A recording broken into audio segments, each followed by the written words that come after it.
Hi there, I'm Sherry Rothwell, and I just wanted to share with you a little moment that I had with my daughter today as another little motherhood mentorship moment. I was at a friend's picking my daughter up from her play date, and she had a really hard time getting going, really fought hard to keep her coat off before we left. And I was finding myself really frustrated.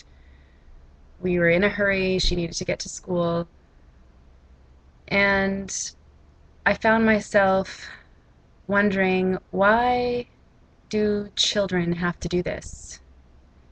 And then it occurred to me that my son also did that. And I see other little children doing that. And it just reminded me of how so much of our struggles with our children are just human nature. They're just doing what any human would do in the situation that they're in. In this particular situation, my daughter didn't want to go. She was having a great time with her friend playing, and I waltz in and decide, hey, it's time to go. And she doesn't really feel like she has a choice about it. So her reaction to that is to take up whatever power she has left and to exert that power. Just a little moment of awareness to, if you're struggling with feeling like you don't understand why your children do things that you find difficult in moments that are difficult, to just remember that children do what they need to do. And there's nothing wrong with them. There's nothing wrong with you. It's normal to be frustrated in those moments. But just to get, some things are completely part of the developmental stages. And there's pretty much nothing that you can do to stop a child from resisting doing what humans resist.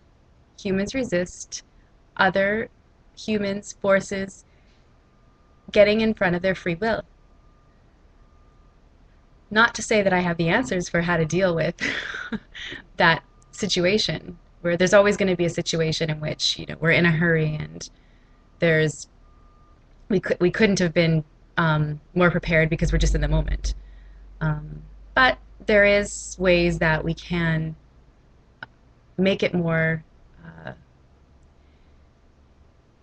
have a more holistic moment basically with our children.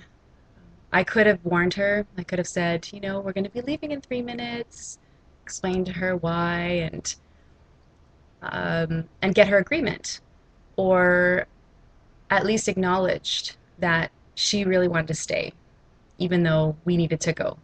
And as adults, we know that sometimes all we need is a little bit of knowledge and of acknowledgement to get through the moments of life that we resist, things that we feel futile about, that we can't change. That's my little moment that I just wanted to share, just to remind you, mums, especially if this is your first child and you've never seen another child go through the little things that your child does, maybe over and over, that you just feel you can't, there's no answer for, to just remember that it's developmental. And it's not just your child. All of our children do it, and they're doing it for not to bother you, not to make your life difficult. They're just being human.